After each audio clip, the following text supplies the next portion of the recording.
दोस्तों, आप सभी का मेरे YouTube चैनल पर पुनः स्वागत है। आज का टॉपिक है मनोविश्लेषणात्मक सिद्धांत और इससे रिलेटेड 20 मॉक क्वेश्चन लिखेंगे और ये भी आज का 5 मिनट का चैलेंज है। अगर आपके पास 5 मिनट का समय है तो इस सिद्धांत संबंधित 20 मॉक क्वेश्चन ज़रूर हल करें और वीडियो को बिना स्किप करें। अपने स्कोर को ज़रूर कमेंट में बताएं। तो चलिए स्टार्ट करते हैं। प्रश्न 1, मनोविश्लेषणात्मक सिद्धांत के जनक कौन है? ए जीन पियाजे, B Sigmund Freud, C Kohlberg और डी है स्किनर। इसका आंसर है option number B Sigmund Freud. प्रश्न 2, फ्रायड के अनुसार व्यक्तित्व के कितने भाग होते हैं? ए 2, बी 3, सी 4 और डी है 5। इसका आंसर है ऑप्शन नंबर बी 3।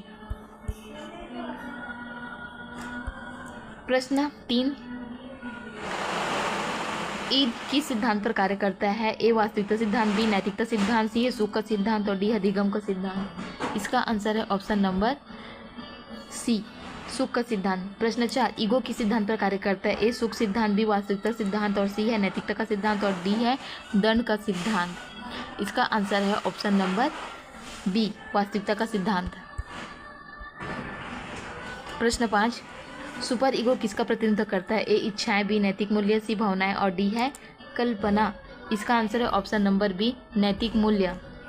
प्रश्न 6, फ्रायड के अनुसार व्यक्तित्व का सबसे बड़ा भाग कौन सा है? ए चेतन मन, बी अर्धचेतन मन और सी है अचेतन मन, डी है जागरूक मन। इसका आंसर है ऑप्शन नंबर सी अचेतन मन। प्रश्न 7, मनोविश्लेषणात्मक सिद्धांत मुख्य रूप से किस पर बल देता है? ए अवलोकन पर, बी अचेतन मन पर, सी पुरस्कार, डी अनुकरण। इसका आंसर है ऑप्शन नंबर बी अचेतन मन पर। प्रश्न 8, स्वप्नों का अध्ययन किससे संबंधित है? ए स्किनर से, बी पियाजे से, सी फ्रायड से और डी है ब्रूनर से। इसका आंसर है ऑप्शन नंबर सी फ्रायड से। प्रश्न 9, फ्रायड के अनुसार व्यक्तित्व विकास का पहला चरण कौन सा है? ए गुदावस्था, बी मुख अवस्था, सी गुप्त अवस्था और डी है जनन अवस्था। इसका आंसर है ऑप्शन नंबर बी मुख अवस्था। प्रश्न 10, मुख अवस्था की आयु कितनी होती है? ए 0 से 1 वर्ष, बी 1 से 3 वर्ष और सी है 3 से 6 वर्ष और डी है 6 से 12 वर्ष। इसका आंसर है ऑप्शन नंबर ए 0 से 1 वर्ष। प्रश्न 11, गुदावस्था किस आयु में होती है? ए 0 से 1 वर्ष, बी 1 से 3 वर्ष, सी है 3 से 6 वर्ष और डी है 6 से 12 वर्ष। इसका आंसर है ऑप्शन नंबर बी 1 से 3 वर्ष। प्रश्न 12, लिंग अवस्था किस आयु में होती है? ए 3 से 6 वर्ष, बी 6 से 12 वर्ष और सी है 12 से 18 वर्ष और डी है 18 वर्ष के बाद। इसका आंसर है ऑप्शन नंबर ए 3 से 6 वर्ष। प्रश्न 13, गुप्त अवस्था किस आयु में होती है? ए 0 से 1 वर्ष और बी है 1 से 3 वर्ष और सी है 6 से 12 वर्ष और डी है 12 से 18 वर्ष। इसका आंसर है वो है ऑप्शन नंबर सी 6 से 12 वर्ष। प्रश्न 14, जनन अवस्था कब प्रारंभ होती है? ए जन्म से, बी 3 वर्ष से, सी किशोरावस्था से और डी है 6 वर्ष से। इसका आंसर है ऑप्शन नंबर सी किशोरावस्था से।